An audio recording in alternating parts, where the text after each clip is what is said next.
దేవునామానికి మహిమ కలుగుగాక. మీకు అందరికీ వందనాలు. చదవబడినటువంటి వాక్య భాగాన్ని పరిశీలన చేసినట్లయితే యోబు గ్రంథం 39వ అధ్యాయం 5వ వచనంలో ఏం మాట్లాడుతూ ఉన్నాడు అనేసి అంటే, అడవి గాడిదను స్వేచ్ఛగా పొలిచిన వాడేవాడు, అడవి గాడిద కట్లను విప్పిన వాడేవాడు అనేసి మాట్లాడుతూ ఉన్నాడు. మండల ఆదివారం గురించి అనేసి ప్రస్తావన రాగానే మనం మొదటగా జ్ఞాపకం తెచ్చుకునేది ఏంటి అనేసి అంటే గాడిద గురించి, గాడిద కట్నం ఇవ్వడం గురించి, ఆ తర్వాత వాళ్ళు చేసినటువంటి ఇశ్రాయేలు ప్రజలందరూ యెరూషలేము పట్టణం వాళ్ళందరూ చేసినటువంటి విజయోత్సవాల గురించి, యేసుక్రీస్తు ప్రభువు గాడిదపై పలికినటువంటి మాటల గురించి మనం ధ్యానిస్తూ ఉంటాం. అయితే ఇక్కడ మాట్లాడుతున్నటువంటి మాట మనం ఈరోజు చదువుకోవాలనుకుంటున్నటువంటి, డిస్కస్ చేయాలనుకుంటున్నటువంటి వర్డ్ ఏంటి అనేసి అంటే, అడవి గాడిదను స్వేచ్ఛగా పోనిచ్చిన వాడేవాడు, అడవి గాడిద కట్లను విప్పిన వాడేవాడు అనేసి మాట్లాడుతూ ఉన్నాడు. ఎప్పుడో పాత నిబంధనలో కొన్ని వేల సంవత్సరాల క్రితం యోబు భక్తుడు మాట్లాడుతూ ఉన్నాడు. అడవి గాడిదను స్వేచ్ఛగా పోనిచ్చిన వాడేవాడు, అడవి గాడిద కట్లను విప్పిన వాడేవాడు అనేసి మాట్లాడుతూ ఉన్నాడు. అంటే గాడిద కట్నం విప్పారు అనేసి యెరూషలేములో ఆయన ఒలీవ కొండ నుంచి కిందికి దిగుతా ఉన్నప్పుడు 2 గ్రామాలు కనిపిస్తా ఉన్నాయి. ఏమేమి గ్రామాలు? బేత్పగే, బేతని అనేటటువంటి 2 గ్రామాలు కనిపిస్తా ఉన్నాయి. యెరూషలేము లోపలికి వెళ్తా ఉంటే ఒలీవ కొండ మొదటగా ఉంది. అంటే ప్రతి 4 సువార్తలలో మనకు కనిపించేటటువంటి భాగం ఏంటి అనేసి అంటే, ఒలీవ కొండ మొదటగా ఉంది. ఒలీవ కొండ నుంచి కిందికి దిగిన తర్వాత బేత్పగే, బేతని అనేటటువంటి 2 గ్రామాలు ఉన్నాయి. ఈ 2 గ్రామాల దగ్గర ఒక గాడిద పిల్ల కట్టుంది. ఈ గాడిద తర్వాత ఎక్కిన తర్వాత యెరూషలేములోకి వెళ్ళాలి. గాడిద పైన ఎక్కిన తర్వాత ఈ గ్రామాలు దాటిపోయిన తర్వాత ఏ పట్టణం వస్తుంది అంటే యెరూషలేము పట్టణం వస్తుంది. అయితే గాడిద గురించి మనకు తెలియనటువంటి కొన్ని మాటలు యోబు భక్తుడు మాట్లాడుతూ ఉన్నాడు. ఏంటా మాటలు ఒకసారి చదువుదాము. అడవి గాడిదను స్వేచ్ఛగా పోనిచ్చిన వాడేవాడు, అడవి గాడిద కట్లను విప్పిన వాడేవాడు, నేను అరణ్యంలో దానికి ఇల్లుగాను, ఉప్పు పర్రెను దానికి నివాస స్థలంగాను నియమించితిని. నేను అరణ్యమును దానికి ఇల్లుగాను, ఉప్పు పర్రెను దానికి నివాస స్థలంగాను నియమించితిని. పట్టణపు కోలాహలంగాను అది తిరస్కరించును, తోలువాని కేకలను అది వినదు. పర్వతముల పంక్తియే దానికి మేత భూమి, పర్వతముల పంక్తియే దానికి మేత భూమి, ప్రతి విధమైన పచ్చని మొలకను అది వెదకుకొనును అనేసి మాట్లాడుతా ఉన్నాడు. ఈ మాట నాకు చాలా మంచిగా అనిపించింది. 8వ వచనంలో ఉన్నటువంటి మాట, పర్వతముల పంక్తియే దానికి మేత భూమి. చూడండి, ఒక చిన్న మాట చెప్తాను. పాత నిబంధనలో లేవియా కాండంలో ఎస్పెషల్లీ ఏం మాట్లాడుతూ ఉన్నాడు అంటే, భూమిపైన ఉన్నటువంటి జంతువులలో ఏది తినొద్దు, ఏది తినాలి అనేటటువంటి కొన్ని మాటలు రాయబడ్డాయి. నెక్స్ట్ ఏది పవిత్రమైనది, ఏది అపవిత్రమైనది అనేది రాయబడ్డాయి అన్నమాట. అయితే లేవియా కాండంలో ఎందుకు మనం ఎవరైనా గాడిద అనేది తిరిగితే చాలా చిరాకు అనిపిస్తుంది. గాడిద అనేది కొంచెం బాగా కోపం వచ్చినప్పుడు ఎవరినైనా గాడిద అనేది పిలుస్తాం. ఎందుకు గాడిద అంటే, గాడిద అనాది కాలంగా పాత నిబంధన కాలం నుంచి గాడిద అపవిత్రమైనది అనేసి మాట్లాడతాము. ఎందుకు అపవిత్రమైనది అనేసి అంటే, లేవియా కాండంలో ఏం మాట్లాడుతా ఉన్నాడు అంటే, ప్రతి జంతువుకు కింద ఫీట్ ఉంటుంది కదా, పాదం ఉంటుంది కదా, డెక్కలు ఉంటాయి. ఏముంటాయి? గుర్రానికి కానీ, ఆవులకు కానీ, లేదు అంటే మేకలకు కానీ, మిగతా ఏ జంతువులకైనా కానీ డెక్కలు ఉంటాయి అన్నమాట. అయితే గాడిదకి ఏంటంట అంటే ఒకే డెక్క ఉంటుందంట గాడిదకి. ఇప్పుడు ఆవు ఉంది, ఆవుకి డివైడ్ చేసి మధ్యలో చిన్న గ్యాప్ కనిపిస్తుంది. ఆవుకి కొంచెం మధ్యలో చిన్న గ్యాప్ కనిపిస్తుంది. మిగతా జంతువులకు కూడా చాలా వరకు గ్యాప్ కనిపిస్తుంది. అయితే ఒక్క డెక్క ఉంది కాబట్టి ఇది అపవిత్రమైనది అనేసి మాట్లాడుతూ ఉన్నాడు. ఎప్పుడు పాత నిబంధన నుంచే మాట్లాడుతూ ఉన్నాడు. దానికి ఏంటంట అంటే, ఈ పాదం ఉంది కదా, పాదానికి డెక్కలో మధ్యలో గ్యాప్ ఉంటుంది. సింగిల్ గా ఒకే డెక్క ఉంటుందంట.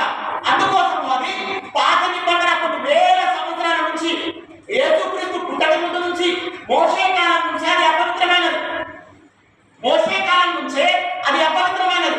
నాకు అనిపిస్తూ ఉంటది, యేసుక్రీస్తు ప్రభు బ్రతికినంత కాలం ఆయన ఒలీవ కొండ పైన ఎక్కువ సమయం బతికింది. అయినా ఒలీవ కొండ పైన ఎక్కువ సమయం బతికింది. మనం యోహాను చదవాల్సిన అవసరం లేదు. యోహాను సువార్త 7వ అధ్యాయం చివరి భాగంలో ఏమనుంటుంది అంటే, అందరూ ప్రసంగం అంతా అయిపోయిన తర్వాత అందరూ తమ తమ ఇళ్ళకి వెళ్ళారు, ఆయన ఒలీవ కొండకి వెళ్ళారు అని రాయబడి ఉంటారు. అయితే ఇక్కడ చూడండి, మనము యోబు గ్రంథం 39వ అధ్యాయం 8వ వచనంలో ఏం మాట్లాడుతూ ఉన్నాడు? పర్వతముల పంక్తియే దానికి మేత భూమి అనేసి మాట్లాడుతూ ఉన్నాడు. పర్వతముల పంక్తి అంటే కొండ ఉంటేనంట, కొండ కింది భాగంలో ఉండేటటువంటి మేత భూమి, పచ్చని భూమి ఏదన్నా ఉంటుంది కదా, అదే దానికి మేత భూమి అంట. దేనికి? గాడిదకి తినేటటువంటి ప్లేస్ ఎక్కడ అంటే, పర్వతముల ప్లేస్ లో కింద ఉన్నటువంటి ఆ పచ్చని ప్లేస్ ఏదైతే ఉంటుందో ఉంటుందో ఆ కింద గాడిద వింటా ఉంటుందంట. నాకు అనిపిస్తా ఉంది, ఏమనేసి అనిపిస్తా ఉంది అనేసి అంటే, ప్రతిసారి యేసుక్రీస్తు ప్రభుత్వం ఒలీవ కొండపైన ఉంటాడు కదా, ఒలీవ కొండపైన ఆయన ఉన్నప్పుడు ఈ గాడిద బేతనీ గ్రామంలో ఎన్నోసార్లు ఆ గాడిద అక్కడ ఉండొచ్చు. ఈ గాడిద అంటే విడిపించినటువంటి గాడిద ఏంటి అనేసి అంటే, మనము జకర్యా గ్రంథం 9వ అధ్యాయం 9వ వచనంలోను, మీకా గ్రంథంలోను, 4 సువార్తల్లోను మనం ఏముంటది అంటే, ఆయన గాడిదను గాడిద పిల్లలు ఎక్కి అనేసి మాట్లాడుతూ ఉంటాడు. ఎందుకు గాడిదను ఎక్కేసి రావచ్చు కదా, ఎందుకు గాడిద పిల్లలైనా ఎక్కేసి రావచ్చు కదా, ఎందుకు గాడిదను గాడిద పిల్లలు ఎక్కేసి వచ్చిందో? నాకు తెలిసి ఈ తల్లి గాడిద ఎన్నిసార్లు ఒలీవ కొండ దగ్గరకు వచ్చేసి మేత వేసేటప్పుడు, అయ్యా నేను అపవిత్రమైన దాన్ని నన్ను ఎప్పుడు పవిత్రపరుస్తామని ఎన్నిసార్లు అడిగిందో. ఈ తల్లి గాడిద ఎన్నిసార్లు ఆయన ఒలీవ కొండ పైన దిగిన తర్వాత, బేతనీ బేత్పగే గ్రామాలు ఉన్నాయి. ఒలీవ కొండ దిగిన తర్వాత బేతనీ బేత్పగే 2 గ్రామాలు ఉన్నాయి. అయితే ఈ బేతనీ బేత్పగే గ్రామాలకు సంబంధించినటువంటి ఈ గాడిద ఎన్నిసార్లు ఆయన ఒలీవ కొండ దగ్గర ఉంటే, ఎన్నిసార్లు పైకి ఎక్కుతా ఉంటే, కిందికి దిగుతా ఉంటే, ఆ గడ్డి వేస్తా ఉంటే ఎన్నిసార్లు యేసుక్రీస్తు ప్రభు అక్కడి నుంచి పోతా ఉంటే, అయ్యా నేను అపవిత్రమైన ఒక్కసారి నువ్వు జ్ఞాపకం చేసుకో అనేసి సిలువలో పలికినటువంటి దొంగ, అయ్యా నేను నాతో కూడా నువ్వు పరదేశంలో ఉండు అనేసి అనేదానికంటే ముందు ఏమంటాడినా, అయ్యా నీ రాజ్యంలో నన్ను ఒక్కసారి జ్ఞాపకం చేసుకో అనేసి అన్నాడు కదా. మేబీ గాడిద కూడా ఏమని ఉండొచ్చు, అయ్యా ఎన్నో సంవత్సరాల నుంచి, కొన్ని వేల సంవత్సరాల నుంచి మా జాతంతా అవినీతి మొత్తం హీన దశలో ఉండిపోయింది. మా జాతి మొత్తం కూడా, గాడిద జాతికి సంబంధించిన మొత్తం కూడా హీన దశలో ఉండిపోయింది. నాకు అవమానానికి మాత్రమే మమ్మల్ని ఉపయోగిస్తా ఉన్నారు, మమ్మల్ని ఒక్కసారి జ్ఞాపకం చేసుకోనేసి ఎన్నిసార్లు ఈ గాడిద జ్ఞాపకం చేసుకుందో. అయితే ఇక్కడ ఏంటి అనేసి అంటే, గాడిదతో మాట్లాడుతూ ఉన్నాడు. అడవి గాడిద స్వేచ్ఛగా పోనిచ్చిన వాడేవాడు, అడవి గాడిద కట్లను విప్పిన వాడేవాడు అనేసి మాట్లాడుతూ ఉన్నాడు. మనము ఈ మత్తయి సువార్తలో కానీ, మార్కు సువార్తలో కానీ, లూకా సువార్తలో కానీ, యోహాను సువార్త 12వ అధ్యాయంలో కానీ, 4 సువార్తల్లో ఈ బేతనీ బేత్పగే గ్రామాలకు సంబంధించినటువంటి ఇన్సిడెంట్ మనకు కనిపిస్తూ ఉంటుంది. ఎందుకు ఈ గాడిదను దేనికి ఉపయోగిస్తారు అనేసి అంటే, గాడిద అనేసి అంటే కేవలం అవమానించడానికి మాత్రమే గాడిదను ఉపయోగిస్తూ ఉంటారు. రాజమండ్రిలో ఒకసారి ఒక ఇన్సిడెంట్ జరిగింది అనమాట. గొల్లపల్లి నతానీయులు గారు అనేసి మన ఆంధ్రప్రదేశ్ కీర్తనలు బుక్లు ఉన్నాయి కదా, ఆంధ్రప్రదేశ్ కీర్తనలు బుక్స్ ఈ బుక్స్ ఉన్నాయి కదా, ఈ బుక్స్ లో ఆయన కొన్ని పాటలు ఉంటాయి అనమాట. ఆయన పెద్దాని పేరు ఏంటి అనేసి అంటే గొల్లపల్లి నతానీయులు. అయితే రాజమండ్రిలో ఆయన సువార్త కనిపిస్తా ఉంటే, ఆయన మంచి రచయిత. అయితే ఆయన సువార్త కనిపిస్తా ఉంటే ఆయనకి ఏం చేస్తున్నారు అనేసి అంటే, గోడగుండు కొట్టేస్తుంది. సువార్త కనిపిస్తా ఉంటే ఆయనకు గోడగుండు కొట్టేసేసి ఆయన గాడిద పైన కూర్చోబెట్టిన తర్వాత ఊరంతా తిప్పుతూ, ఇప్పుడు మీ దేవుడి గురించి ఇప్పుడు ప్రకటించు అనేసి అంటే, అప్పటికప్పుడు ఆయన పాట రాసేసాడు. అప్పుడు మన ఆంధ్రప్రదేశ్ కీర్తనలో ఆ పాట కనిపిస్తా ఉంటది. దేవుని ప్రేమ ఇదిగో చెల్లార బాగుండునని తెలియరే, కేవలం నమ్ముకొని నా పరలోక జీవమును. దేవుని ప్రేమ ఏం కనిపిస్తా ఉంది? ఆయన గాడిద పైన ఉండి గోడకు కొట్టేసిన తర్వాత ఆయన మాట్లాడుతూ ఉన్నాడు, దేవుని ప్రేమ ఇదిగో చూడండి, దేవుని ప్రేమ ఈ విధంగా ఉంటది అనేసి మాట్లాడుతూ ఉన్నాడు. ఆయన గాడిదను దేనికి ఉపయోగించే వాళ్ళు అనేసి అంటే, కేవలము అవమానించడానికి మాత్రమే, ఒక అపవిత్రతకు మాత్రమే గాడిదను ఉపయోగించేవాళ్ళు. ఇక్కడ గాడిద అలాంటి అపవిత్రతతో ఉన్నటువంటి గాడిద యొక్క కట్లను విప్పినంట దేవుడు. అపవిత్రతతో ఉన్నటువంటి గాడిద యొక్క కట్లను విప్పినంట. అయితే గాడిద డెక్కలు ఒకే డెక్క కలిగి ఉంటుంది అన్నమాట. ఒకే డెక్క కలిగి ఉంది కాబట్టి అది తప్పేం చేయలేదు. కానీ బై బర్త్ దానికి ఏంటి అనేసి అంటే, ఒక డెక్క అనేది దానికి కనిపిస్తూ ఉంటుంది కాబట్టి అది అపవిత్రమైనది అనేసి మాట్లాడుతూ ఉంటారు. అయితే నిర్గమకాండంలో మనకు కనిపిస్తూ ఉంటుంది ఏంటి అనేసి అంటే ఇశ్రాయేలు ప్రజలు ఐగుప్తులో నుంచి వచ్చిన దగ్గర నుంచి కూడా ప్రతిసారి పస్కా పండుగకి గొర్రె పిల్లను వధించాలన్నమాట. ప్రతిసారి పస్కా పండుగకి గొర్రె పిల్లను వధించాలన్నమాట. ఇంకా తొలిచూడిగా పుట్టినటువంటి ఏ జంతువులలోనైనా కానీ, తొలిచూడిగా అంటే మొదటగా పుట్టినటువంటి జంతువు ఏదైతే ఉంటుందో, పిల్ల ఏదైతే ఉంటుందో, దాన్ని దేవుడికి వధించేవాళ్ళన్నమాట. అన్ని జంతువులను వధించేవాళ్ళంట, కానీ గాడిదను మాత్రం వధించకపోయే వాళ్ళంట. అన్ని జంతువులని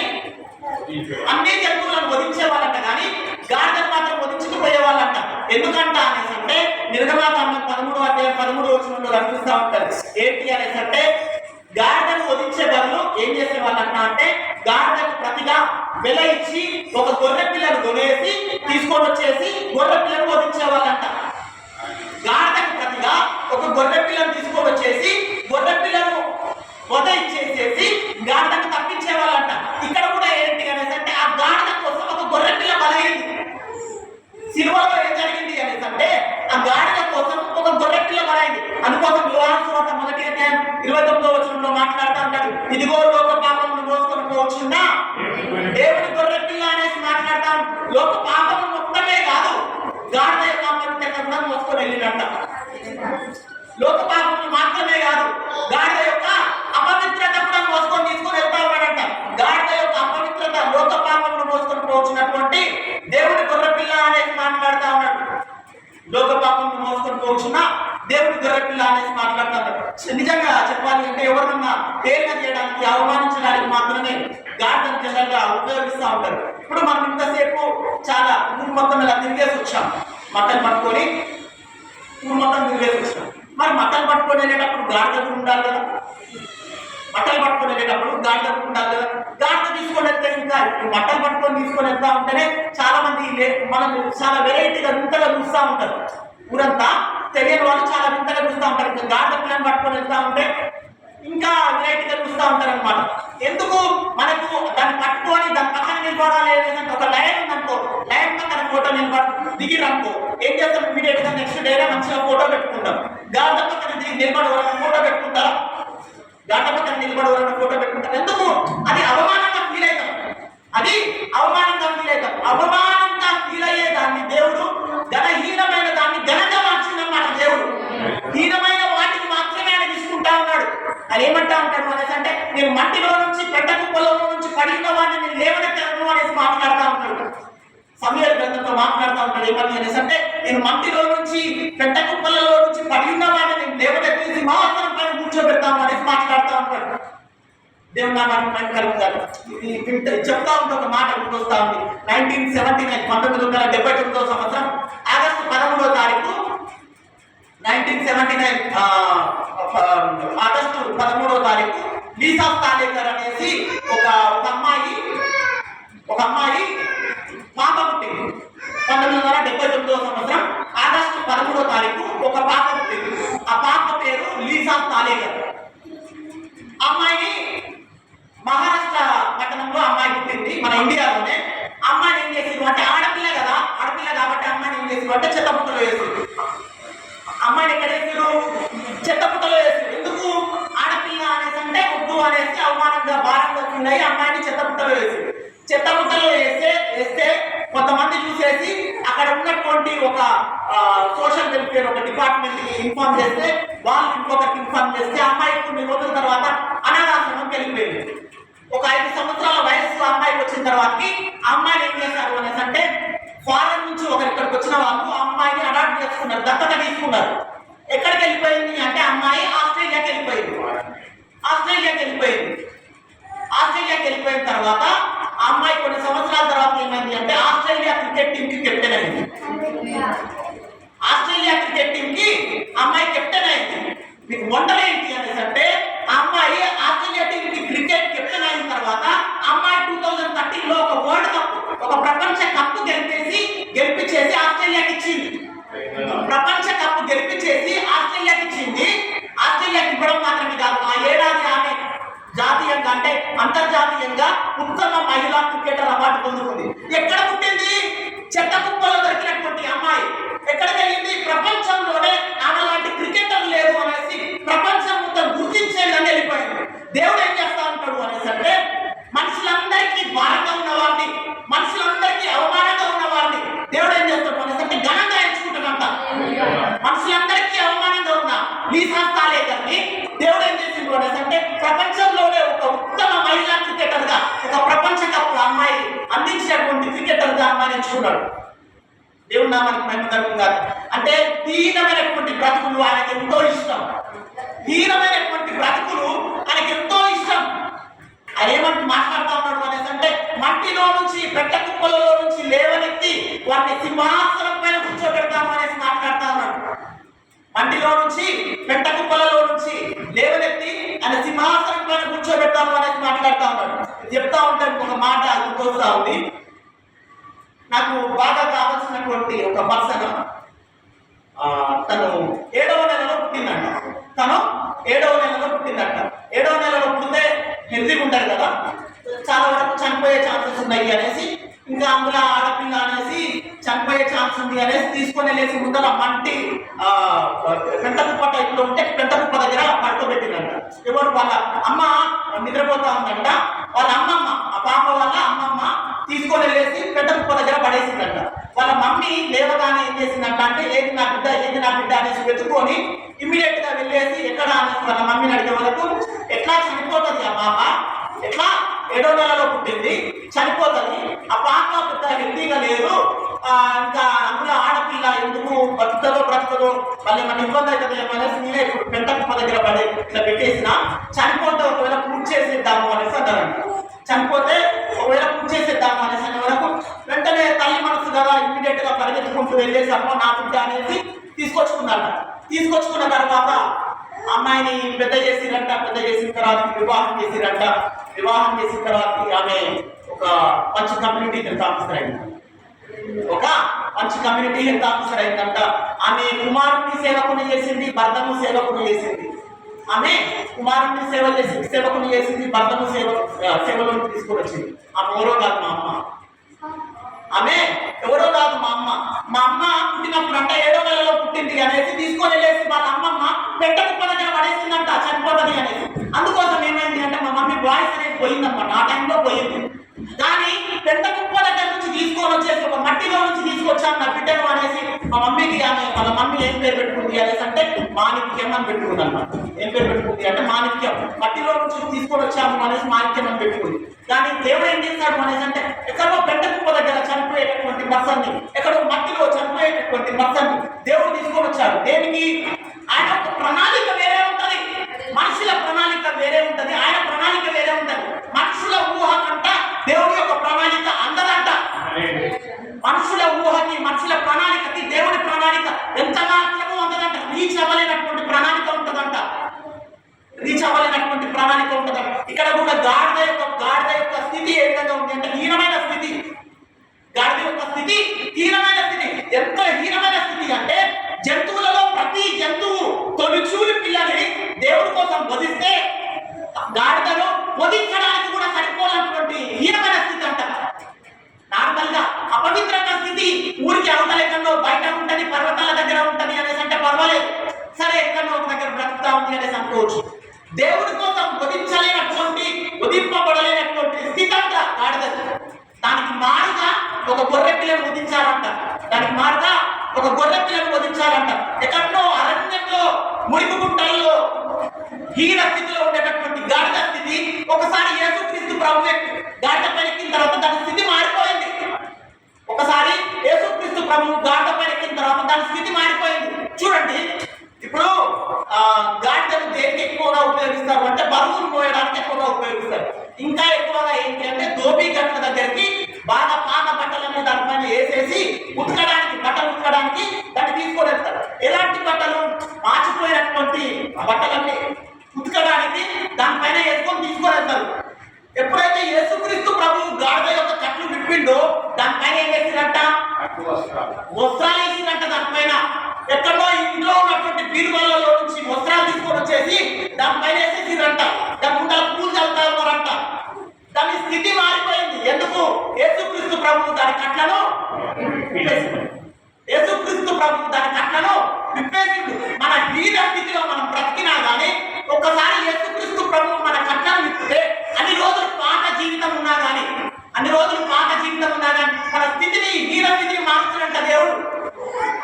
చూడండి, గాడిద దేనికి పనికిరాదు అనేసి గాడిదను తీసేస్తాం. కానీ నేను ఏదన్నా ఒకటి చెప్పేదానికంటే ముందు దాని గురించి కంప్లీట్ గా మంచిగా సెర్చ్ చేసిన తర్వాత ఎవరన్నా తెలిసిన వాళ్ళని అడిగిన తర్వాత చెప్తాను. చాదర్గఢ్ దగ్గర దిల్సుఖ్ నగర్ మలక్పేట దాటిన తర్వాత చాదర్గఢ్ అనేది ఉంటుంది. చాదర్గఢ్ దగ్గర బ్రిడ్జి నుంచి కిందికి మొత్తం మురికి నీరు ఉంటుంది. ఎప్పుడు కనీసం నీకు 4-5 గాడిదలు కనిపిస్తూ ఉంటాయి. ఏ టైంలోనైనా కనీసం 4-5 గాడిదలు కనిపిస్తూ ఉంటాయి. వచ్చేటప్పుడు కూడా బండపైకి వచ్చేటప్పుడు పక్కన ఆపుకొని గాడిద లీటర్ మిల్క్ ఎంత అనేసి అడిగింది. గాడిద ఒక లీటర్ మిల్క్ ఎంత పాలు ఒక లీటర్ పాలు గాడిదకి ఎంత అనేసి అడిగిన. అంటే ఎమర్జెన్సీ అంటే 7,000కి అమ్ముతామయ్యా, నార్మల్గా అయితే 5,000కి అమ్ముతాం. వాళ్ళు చెప్పినటువంటి మాట ఎమర్జెన్సీ అనేది ఒక అంటేనంట 6,000 7,000కి అమ్ముతారంట. నార్మల్గానైతే ఒక లీటర్ పాలు గాడిద ఎంతకు అమ్ముతారంట? 5,000 రూపాయలకు అమ్ముతారంట. ఒక ఆవుకు లేదు కదా, ఒక ఆవుకు లేదు కదా. ఆవు పాలు గేదె పాలు ఎంత? లీటర్ 80 రూపాయలు, మహా అంటే 100 రూపాయలు. గాడిద పాల కంటే కూడా తక్కువ స్థితిలో ఎవరు ఉన్నాయి? మిగతా అన్ని జంతువులు ఉన్నాయి. కానీ గాడిద మనం ఇంకా ఏం చేస్తూ ఉంటాం అంటే ఇంకా చాలా చులకనగా ట్రీట్ చేస్తూ ఉంటాం. కానీ గాడిద స్థితిని ఎప్పుడు మార్చాడు అంటే 2000 సంవత్సరాల క్రితం దేవుడు మార్చాడు. గాడిద స్థితిని మార్చాడు. గాడిద ఎంత అంటే దాని గురించి ఒక చిన్న మాట చెప్తాను. ఇప్పుడు మనం ఉన్నాం, చనిపోయిన తర్వాత మనం దేనికన్నా పనికొస్తామా? చనిపోయిన తర్వాతకి దేనికన్నా పనికొస్తామా? ఒక 1 day 2 days అయితే బాడీ దింపండి అనేసి అంటారు. ఇంకా శవాన్ని దింపండి అనేసి అంటారు. ఫ్రీజర్ పెడతాము అవసరమైతే 1 day 2 days ఉంటారు. అది కూడా ఎవరు కొడుకో బిడ్డలో ఎక్కడన్నా అపరాధంలో వేరే కంట్రీస్ లో ఉంటే 1 రోజు 2 రోజులు వెయిట్ చేస్తారు, 2-3 రోజుల తర్వాత పడేస్తారు. అవసరమైతే మన దాంట్లో మన అవయవాల్లో పనికొచ్చేటటువంటి ఏది కూడా ఉండదు కొన్ని డేస్ అయితే. మీరు చూడండి, ఒక చిన్న మాట నాకు గుర్తొస్తాను. న్యాయాధిపతుల గ్రంథంలో సంసోను ఉన్నాడు. సంసోను చనిపోయినటువంటి గాడిద, న్యాయాధిపతుల గ్రంథం 15వ అధ్యాయం 15వ వచనంలో ఉంటుంది. సంసోను చనిపోయినటువంటి గాడిద ఎప్పుడో ఆడ ఉంటేనంట ఫిలిస్తీయులు ఆయన పైకి వస్తా ఉంటే ఆయనకు ఇప్పుడు కొట్టడానికి ఈ రోజుల్లో కత్తులు గొడ్డళ్ళు పొడవలు ఏదేదో ఆయుధాలు కనిపిస్తా ఉంది. ఆయనకి ఏం ఆయుధం కనిపించిందంట అంటే గాడిద ఎముక కనిపిస్తుంది, దవడ ఎముక. గాడిద దవడ ఎముక కనిపిస్తే గాడిద దవడ ఎముక తోటి 1000 మందిని చంపినట్ట. గాడిద దవడ ఎముక చేత 1000 మందిని చంపినట్ట. మన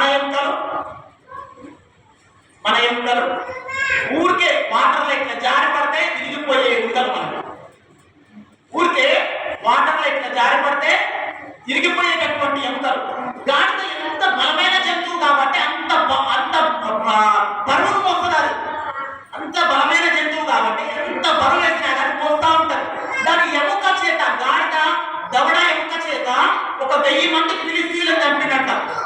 అంత బలమైనటువంటి జంతువు అనేది కనిపిస్తూ ఉంటుంది. దాని కట్లను విప్పిన తర్వాత దాని స్థితి మారిపోయింది. అయితే నాకు ఇక్కడ అద్భుతంగా అనిపించేటటువంటి మాట ఏంటి అంటే, యేసుక్రీస్తు ప్రభువు 3.5 సంవత్సరాలు సువార్త ప్రకటిస్తే, 33.5 సంవత్సరాలు జీవిస్తే చివరి 3.5 సంవత్సరాలు సువార్త ప్రకటించాడు. చివరి 3.5 సంవత్సరాలలో ఎన్నో సువార్తలు ప్రకటించినా కానీ గాడిద పైన లూకా సువార్త 19వ అధ్యాయం 40వ వచనంలో ఒక సువార్త ప్రకటిస్తూ ఉంటాడు, ఒక మాట మాట్లాడుతూ ఉంటాడు. అత్యద్భుతంగా అనిపిస్తూ ఉంటుంది ఆ మాట. ఎంతసేపు ఉన్నా కానీ మనము ఈ గాడిద కట్టింపడం గురించి, సియోను రాజా ఉల్లసించుడి, స్తుతి పాడండి, స్తోత్రం చేయండి, నీ రాజు నీతిపరుడు, రక్షణ గలవాడు, దీనుడు అనేసి ఇవన్నీ మనం మాట్లాడుతూ ఉంటాం. కానీ యేసుక్రీస్తు ప్రభువు లూకా సువార్త 19వ అధ్యాయము కొన్ని మాటలు ముందు నుంచి చూస్తూ ఉంటే అక్కడ ఉన్న జన సమూహం అంతా కూడా, శిష్యులందరూ కూడా సియోను రాజుకు జయము, యేసుక్రీస్తు ప్రభువుకి జయము అనేది మాట్లాడుతూ ఉంటే పరిసయ్యులు వచ్చేసి ఏమంటా ఉన్నారంట? లూకా సువార్త 19వ అధ్యాయం 40వ వచనం.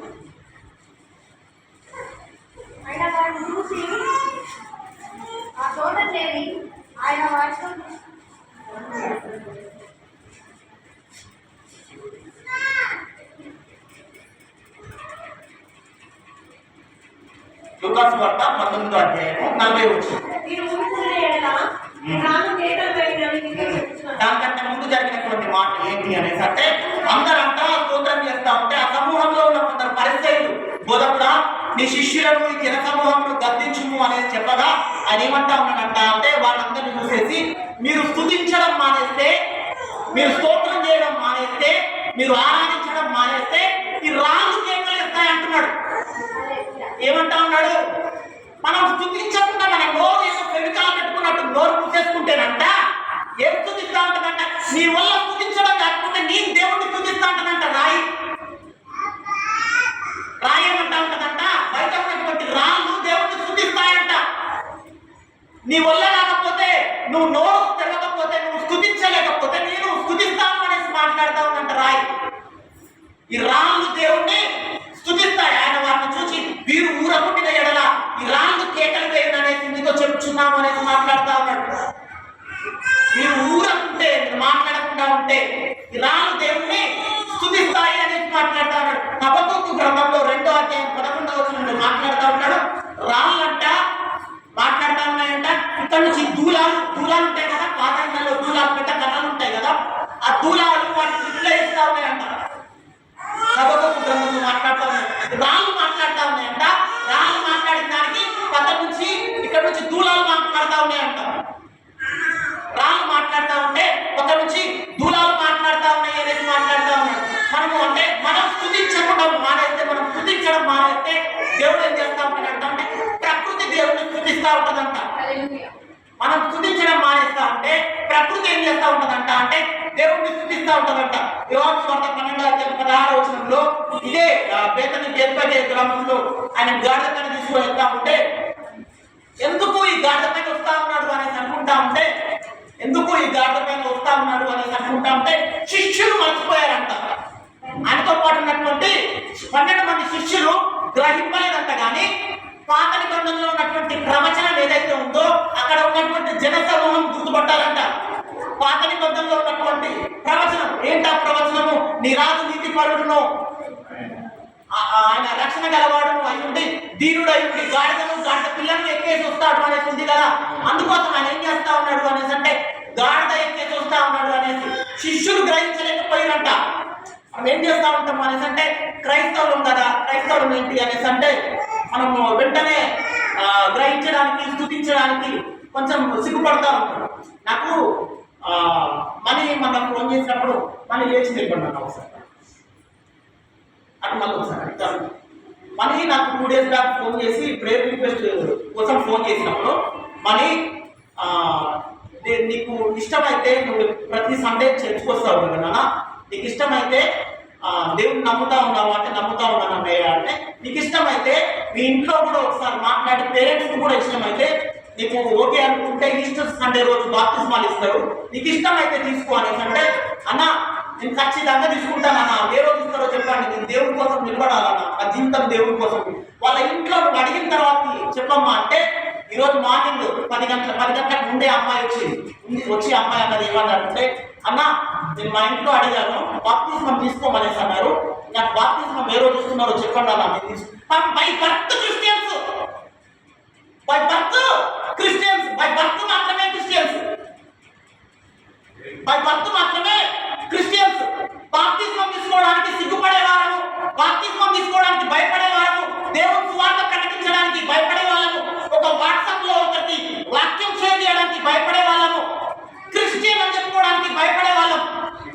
చాలా మంది స్కూల్స్ లో, కాలేజెస్ లో కూడా మనము ఒకవేళ అంటే రిజర్వేషన్ ఉందనుకో 10 మందిలో ఎస్సీ అని చెప్పుకోవడానికి కూడా సిగ్గుపడతారండి. నువ్వు ఫ్యాక్టరీ 10 మందిలో చెప్పుకుంటే ఏ రకంగా సిగ్గుపడతామో, ఏ రకంగా మమ్మల్ని చూస్తారో అనేసి సిగ్గుపడతా ఉంటారు. సిగ్గుపడాల్సిన అవసరం లేదు. ఆయన ఏం చెప్తా ఉన్నాడు అనేసి అంటే, సియోను కుమారి నువ్వు భయపడకు, ఈ రాజు నీతిపరుడును రక్షణ గలవాడును అయ్యుండి ఆయన గాడిద పిల్లను ఎక్కి వస్తా ఉన్నాడు అనేసి మాట్లాడుతూ ఉన్నాడు. గాడిద పిల్లను ఎక్కి వస్తాం. మనం పెళ్లిలో తీసుకుంటామండి బాప్తిజం. మనం ఎప్పుడు తీసుకుంటాం? దేవుడు వాక్యం పట్టుకొని చెప్తా ఉన్నాను. ఈరోజు నైట్ నిన్ను దేవుడు పిలుచుకుంటే ఎక్కడుంటావు? ఈరోజు నైట్ దేవుడు నిన్ను పిలుచుకుంటే నువ్వు ఎక్కడుంటావు?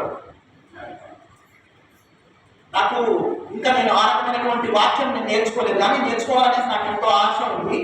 ఒక రకమైనటువంటి వాక్యం నేను చూపించాలనేసి అనుకుంటా ఉన్నాను. నేను ప్రాక్టీస్ చేస్తా ఉన్నాను. బట్ డెఫినెట్గా జఫన్యాలాగా వాక్యం చెప్పాలనేసి చాలా రోజుల నుంచి అనిపిస్తా ఉన్నాను. జఫన్యాలాగా వాక్యం చెప్పాలనేసి నాకు చాలా రోజుల నుంచి అనిపిస్తా ఉన్నాను. జఫన్యా గ్రంథంలో ఆయన మాట్లాడుతూ ఉన్నాడు ఏమనేసి అంటే 2వ అధ్యాయంలో, సిగ్గుమాలిన జనులారా కూడిరండి, పొట్టు గాలికి ఎగురున్నప్పుడు సమయం గతించుచున్నది. ఎలాంటి సమయం అంట? పొట్టు గాలికి ఎగిరిపోయేటటువంటి సమయం ఏ విధంగా ఉందో అలాంటి సమయం వస్తా ఉంది. విధి నిర్ణయం కాకముందే, యెహోవా కోపాగ్ని మీ మీదకి రాకముందే, మిమ్మును శిక్షించుటకై యెహోవా ఉగ్రత దినము రాకముందే కూడిరండి. దేశంలో సాత్వికులై ఆయన న్యాయ విధులను అనుసరించి సమస్త దీనులారా యెహోవాను వెతుకుడి. మీరు వెతికి వినయం గలవారై నీతిని అనుసరించిన ఎడల ఒకవేళ ఆయన ఉగ్రత దినమున మీరు దాచబడుతురు. దాని కింద మాట రాయబడింది. ఇప్పుడు ప్రజెంట్ గా 2024-25 జరిగేటటువంటి మాట ఏమంటా ఉన్నాడు చదవండి ఒకసారి. గాజా పట్టణం నిర్జనమగును. గాజా పట్టణం పైన ఎవరు యుద్ధం చేస్తా ఉన్నారు? Israel country. గాజా పట్టణంలో జనము కనిపించదంట. సంవత్సరం నుంచి యుద్ధం అవుతుందండి. ప్రపంచం ఎవరు ఆపలేకపోతా ఉన్నారు. సంవత్సరం నుంచి యుద్ధం అవుతా ఉంది.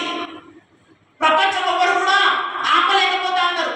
క్రిస్టల్ క్లియర్ గా రాయబడింది ఏంటి అంటే గాజా పట్టణం నిర్జనమగును.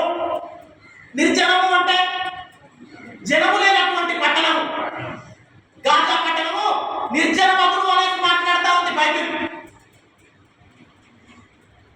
మనము పౌలు భక్తుడు మాట్లాడుతూ ఉన్నాడు ఫిలిప్పీలకు రాసినటువంటి పత్రికలో. పౌలు భక్తుడు మాట్లాడుతూ ఉన్నాడు ఫిలిప్పీలకు రాసినటువంటి పత్రికలో.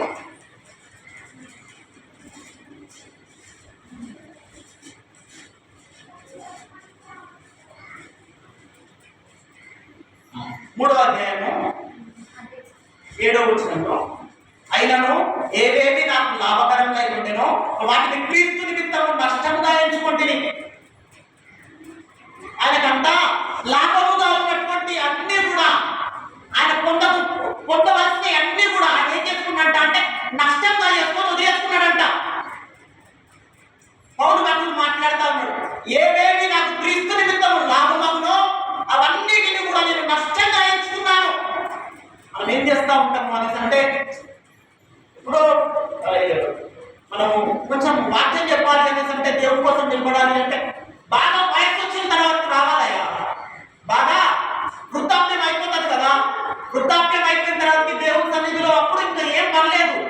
దేవుడి సన్నిధిలో బాధపడడానికి అప్పుడు పరిచర్య రావాలి. అప్పుడు పరిచర్య రావాలి. పొలం దున్నడానికి బాగా వృద్ధాప్యంలో ఉన్నటువంటి 2 ఆవులు తీసుకుని వెళ్తావా? పొలం దున్నడానికి వృద్ధాప్యంలో ఉన్నటువంటి కొన్ని ఆవులు తీసుకుని వెళ్తావా? వరిసేను కోయడానికి వృద్ధాప్యంలో ఇంకా చావుకి దగ్గరలో ఉన్నటువంటి కొంతమంది ముసలి వాళ్ళని తీసుకుని వెళ్తావా?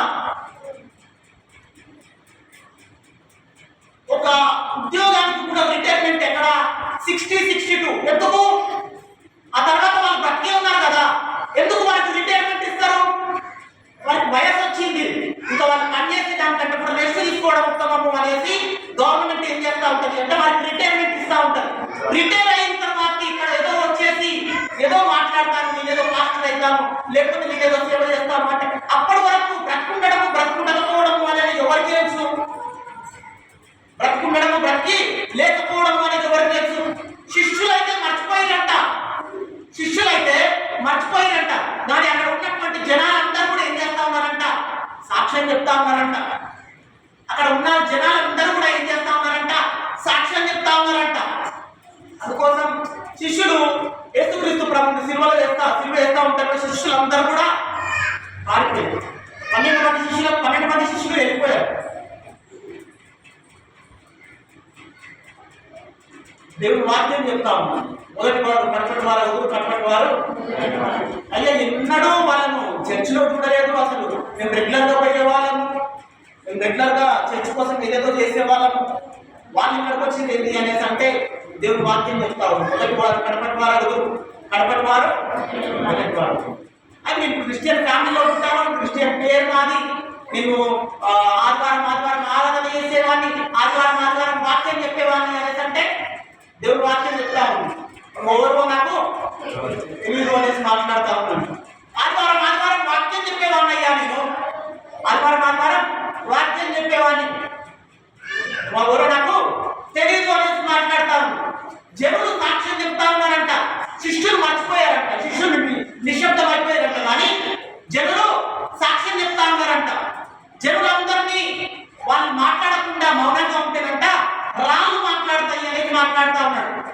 బైబిల్లో యేసుక్రీస్తు ప్రభువు మనల్ని తన సువార్తలతో చేసిండు, తన చేతులతోటి చేసిండు. నోటి మాటతో చేసినటువంటి కొన్ని జంతువులు, కొన్ని పక్షులు, కొన్ని ఉన్నాయి బైబిల్లో. మనుషులు కాకుండా వేరే అంటే జంతువులు కానీ మాట్లాడినవి ఎన్నున్నాయో చెప్తారా?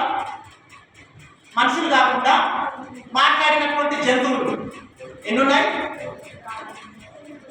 2. ఎన్నున్నాయి బైబిల్లో? జంతువులు కాకుండా, మనుషులు కాకుండా జంతువులు మాట్లాడిన సందర్భాలు ఎన్ని? గాడిద మాట్లాడింది, సర్పం మాట్లాడింది, అంతేనా? మూడవదిగా మొదటిగా ఏంటి అనేసి అంటే ఆదాము అవ్వతోటి పాము మాట్లాడింది, సర్పం మాట్లాడింది. అది మనకందరికీ బాగా తెలుసు. నెక్స్ట్ సంఖ్యాకాండం 28వ 22వ అధ్యాయం 28వ వచనంలో గాడిద మాట్లాడతాడు. బాల ఏం చేస్తాడు? బాల అనేటటువంటి వ్యక్తి ఏం చేస్తాడు అనేసి అంటే ఇశ్రాయేలు ప్రజలను చంపించడానికి, శపించడానికి బిలాము అనేటటువంటి ప్రవక్తను పిలిపిస్తా ఉంటాడు. బిలాము అనేటటువంటి ప్రవక్తను పిలిపిస్తా ఉంటే మొదటగా ఈ బాల ఏం చేస్తాడు అంటే బిలాము దగ్గరికి కొంతమందిని ఇచ్చేసి ధనాన్ని ఇచ్చి పంపిస్తాడు. పంపించిన తర్వాత బిలాము ఏం చేస్తాడు అంటే మీరు ఎంత డబ్బులు ఇచ్చినా కానీ నేను తీసుకోను, కానీ నైట్ అంతా నేను దేవుడికి ప్రార్థన చేసి దేవుడు చెప్పించమంటే వచ్చి ఆ జనాన్ని శపిస్తాను అన్నాడు. నైట్ అంతా ప్రార్థన చేస్తాడు.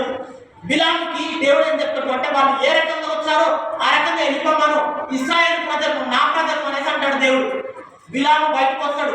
బయటకు వచ్చేసి ఏం చెప్తాడు అనేసి అంటే మీరు ఏ దారిన వచ్చారో ఆ దారిన వెళ్ళిపోండి, మీ డబ్బు నాకు అవసరం లేదు, నేను రాను, ఎవరిని శపించను అంటాడు. అన్న తర్వాత మరలా బాలాకి ఏం చేస్తాడు అనేసి అంటే ఆయన ఇంకా కొంత మంది పెద్ద మనుషులని ఇంకా ఎక్కువ ధనాన్ని ఇచ్చేసి మరలా ఎక్కడికి పంపిండు? మరలా బిలాము దగ్గరికి పంపిండు. బిలాము ప్రవక్త, పాస్టర్ అనమాట. ఆయన దగ్గరకు వచ్చిన తర్వాత ఆయన ఏం చేసిండు అంటే ఇంత ధనం ఉంది కదా అనేసి అనుకొని ఏం చేసిండు? నైట్ అంతా ప్రార్థన చేసిండు. మరలా నెక్స్ట్ డే వెళ్ళిపోయిండు, వాళ్ళతో పాటు వెళ్ళిపోతా ఉంటే గాడిద పైన వెళ్ళిపోతా ఉంటాడు. గాడిద పైన ప్రయాణం వెళ్ళిపోతా ఉంటే గాడిద ఎదురుగా ఎవరు నిలబడ్డారు అంటే యెహోవా దూత. అంటే ఎవరు? దేవుడు అనేటువంటి క్రీస్తు, యేసుక్రీస్తు ప్రభువు ఒక ఖడ్గం పట్టుకొని నిలబడ్డాడంట. యేసుక్రీస్తు ప్రభువు దేవుడు దగ్గర నిలబడ్డాడు, ఒక ఖడ్గం పట్టుకొని గాడిద దగ్గర నిలబడితే ఇది గాడిద కన్నులకు కనిపిస్తా ఉంది కానీ బిలాము కన్నులకు కనిపించట్లేదు. ఎందుకు? బిలాము కన్నుల్లో ఏముంది? ధనం ఉంది. బిలాము కన్నుల్లో ఏముంది? సిరి ఉంది. బిలాము కన్నుల్లో ఏముంది? బంగారం ఉంది. బిలాము కన్నులకు కనిపించట్లేదు. గాడిదను 3 సార్లు కొట్టిందంట. 3 సార్లు కొడితే గాడిద కదలలేదంట. అయితే 3 సార్లు కొట్టిన తర్వాత అప్పుడు బిలాము కన్నులు తెరవబడను అని రాయబడి ఉంటుంది అక్కడ.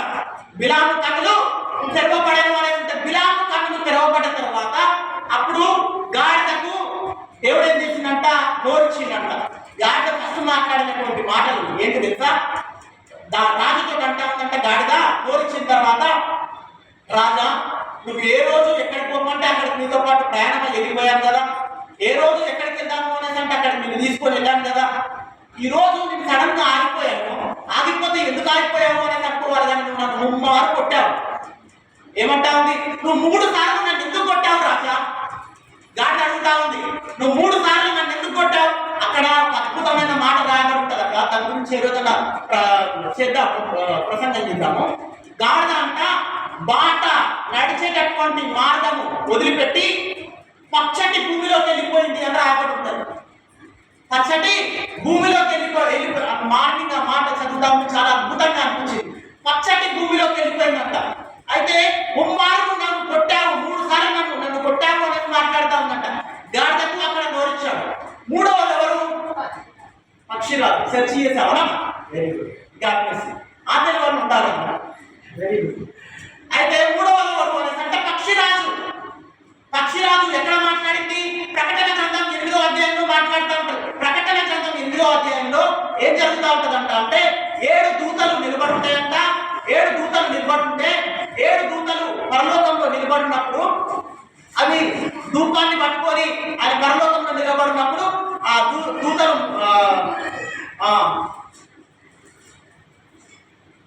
7వ ముద్ర విప్పేటప్పుడు పరలోకమందు 1 గంట సేపు నిశ్శబ్దం ఉందంట. ఈ మాట చాలా జాగ్రత్తగా ఉంది.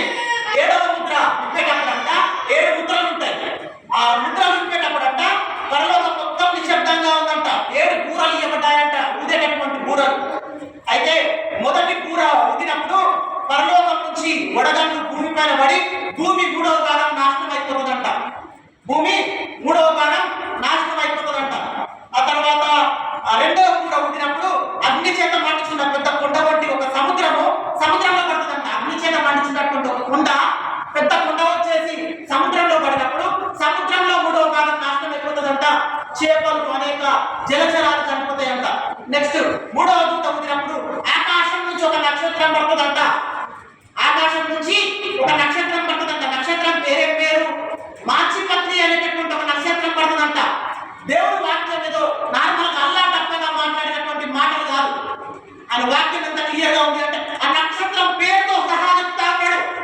మాచిపత్రి అనేటటువంటి ఒక నక్షత్రం అంట ఆకాశం నుంచి కింద పడుతుందంట.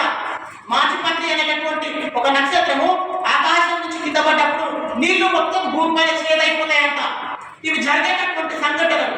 అయితే ఇవన్నీ అయిపోయిన తర్వాత మరియు నేను చూడగా ఆకాశం మధ్యమున ఒక పక్షిరాజు ఎగురుచు బూరలు ఊదుతా ఉండగా ఏమంటా ఉందంట, ఆకాశం మధ్యలో ఒక పక్షి వస్తుందంట.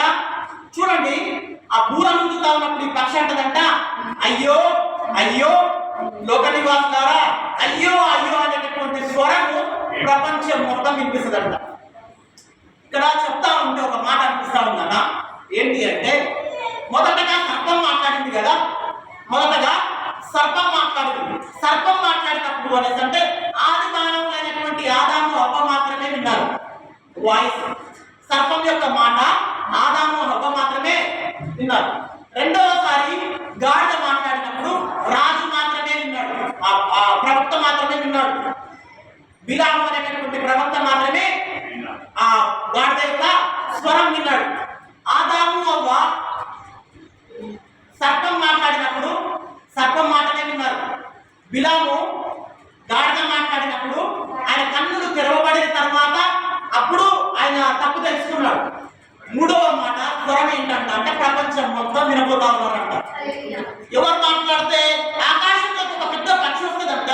ఒక పెద్ద పక్షి వచ్చేసి భూమి మొత్తం నాశనం అయిపోతా ఉంటే అంటా ఉందంట, అయ్యో అయ్యో ఏమంటా ఉందంట, అయ్యో అయ్యో. అప్పుడు నేను వచ్చేసి పాస్టర్ గారు నేను బాప్తిస్మం తీసుకుంటా. ఎందుకయ్యా, పెళ్లి వరకు తీసుకోవచ్చు కదా, పెళ్లి వరకు తీసుకోవచ్చు కదా తల్లి. లేదు లేదు, అర్జెంటుగా నాకు బాప్తిస్మం ఇవ్వండి. ఆల్రెడీ 3వ వంతు భూమి నాశనం అయిపోయింది, ఆల్రెడీ 3వ వంతు సముద్రము నాశనం అయిపోయింది, ఆల్రెడీ 3వ వంతు నదులు సరస్సులు అన్ని కూడా నాశనం అయిపోయాయి. ఇంకా 1 వంతు మాత్రమే మిగిలి ఉంది. 1 వంతు మాత్రమే.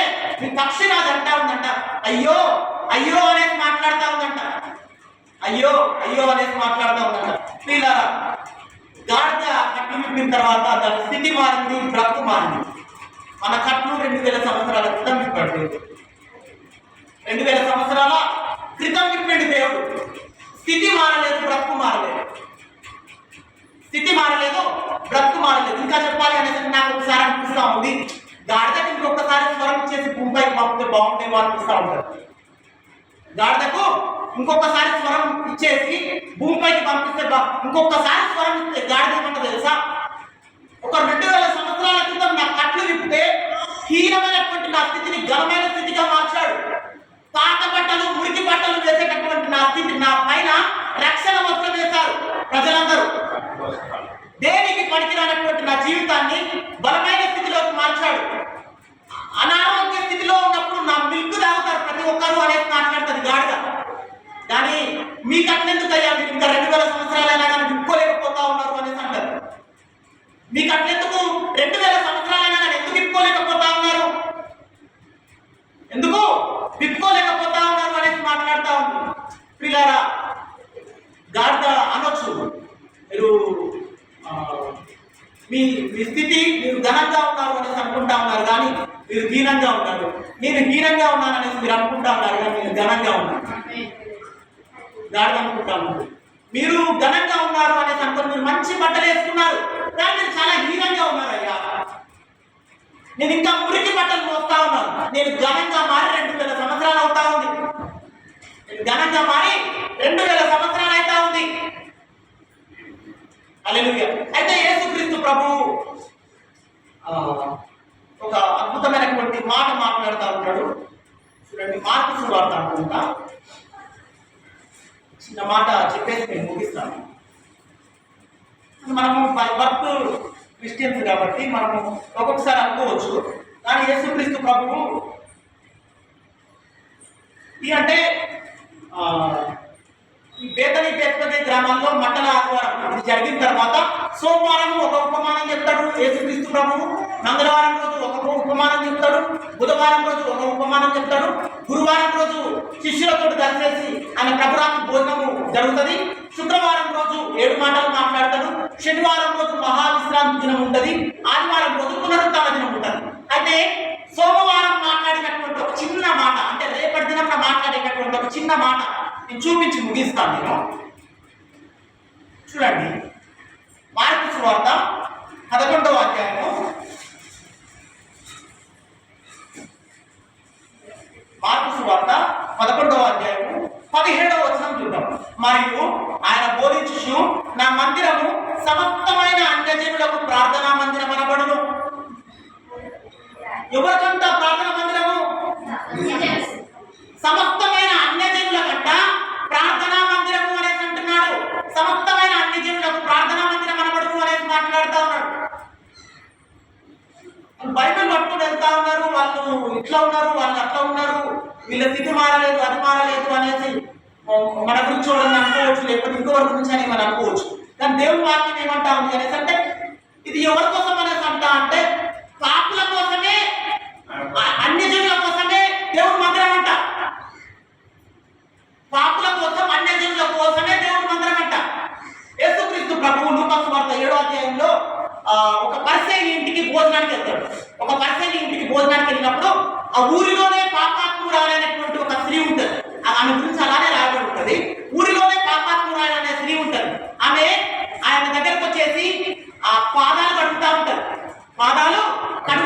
పాదాలు కడుగుతా ఉంటే ఎందుకు ఇలా పాపాత్మురాలైన స్త్రీ దగ్గర ఉన్నారు, పాదాల దగ్గర పెట్టుకున్నాడు అనేసి వాళ్ళందరూ సనుగుకుంటా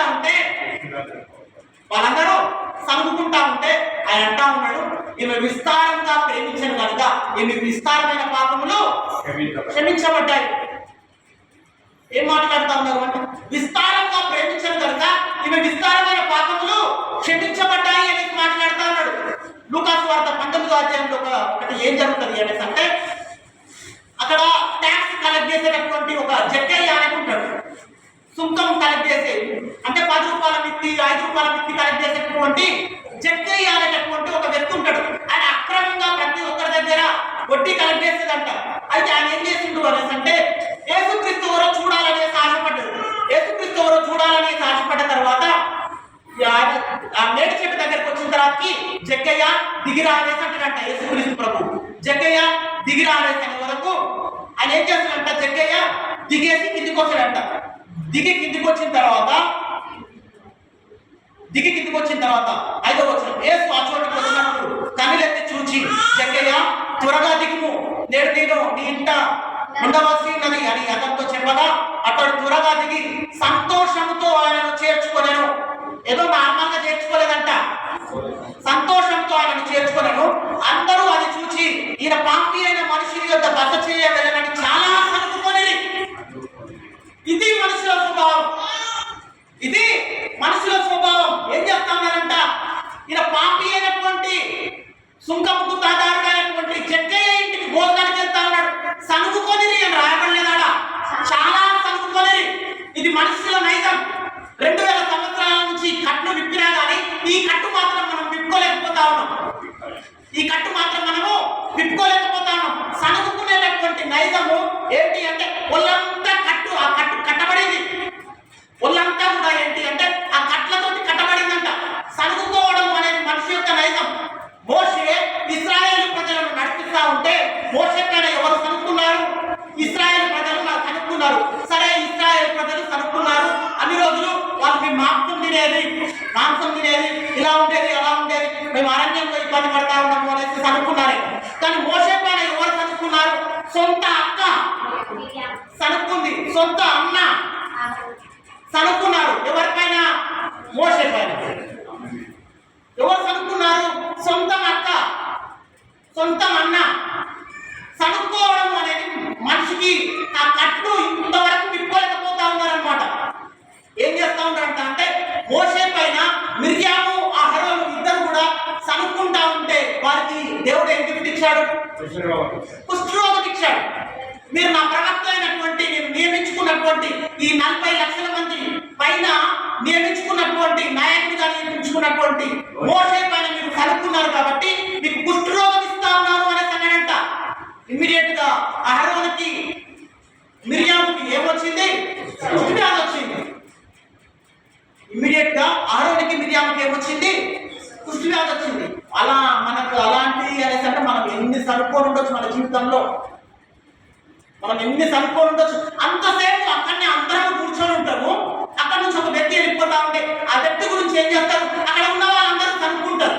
ఇమ్మీడియట్ అంతసేపు మీతో కలిసే కదా భోజనం చేసింది, అంతసేపు మీతో కలిసే కదా కూర్చుంది, అంతసేపు మీతో కలిసే కదా మాట్లాడింది. లేచి కొంచెం పక్కకి వెళ్ళగానే వన్నంట ఇట్లా అయిందంట, వాళ్ళ గురించి చెప్తా ఉంటారు. వన్నంట ఇట్లా అయిందంట, వాళ్ళ ఫ్యామిలీలో ఇట్లా అయిందంట, వీళ్ళ ఫ్యామిలీ. నీ ఛానల్ నువ్వు చూసుకో, పక్కన ఛానల్ అవసరం లేదు. మన ఛానల్ మన సీరియల్ మనం చూసుకుంటే సరిపోతుంది. పక్కింట్లో సీరియల్ మనకేం అవసరం లేదు.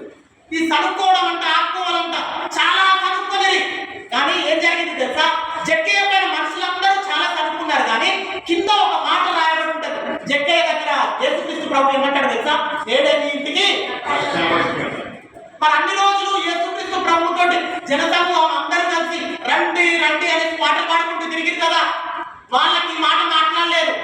సంతోషం చేత, చాలా సంతోషం చేత ఆయన ఇంట చేర్చుకున్నటువంటి జక్కయ్య తోటి యేసుక్రీస్తు ప్రభు ఏమంటా ఉన్నాడు అంటే, నేను జక్కయ్య నేనే నీ ఇంటికి రక్షణ వచ్చి ఉన్నది. ఆయన బహుశా నాకు తెలిసి ఇంట్లో మాత్రమే కాదు, జక్కయ్య ఇంట్లోకి యేసుక్రీస్తు ప్రభు వచ్చిండు అని మనుషులందరూ అనుకుంటా ఉన్నారు. కానీ బహుశా ఆ టైంలో జక్కయ్య హృదయంలోకి దేవుడు వెళ్ళిపోయాడు.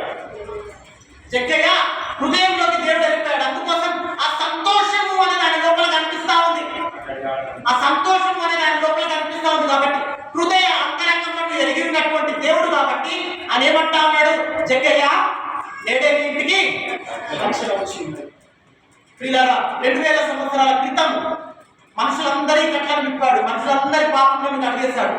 ఆయన సిలువ మోసే కంటే ముందు అపవిత్రంగా భూమి పైన ఇంకా ఏది ఉండొద్దు అనేసి గాడిద కట్లను కూడా విప్పేసి తీవ్రమైనటువంటి స్థితి నుంచి దాన్ని ఘనమైన స్థితికి మార్చాడు. కానీ మన కట్లను మన కోసం కట్లు మాత్రమే కాదు ఆయన విప్పింది, కట్లు మాత్రమే కాదు మన కోసం ఏంటి అనేసి అంటే ఆఖరి రక్తం పొట్టు వరకు కూడా ఆయన కాచి తన ప్రాణాన్ని ఇచ్చిన తర్వాత కూడా మనం ఇంకా ఏంటి అంటే మనకు మనమే కట్లేసుకొని తిరుగుతా ఉన్నామంట. మన కట్టు ఇంకా ఇవ్వబడలేదు.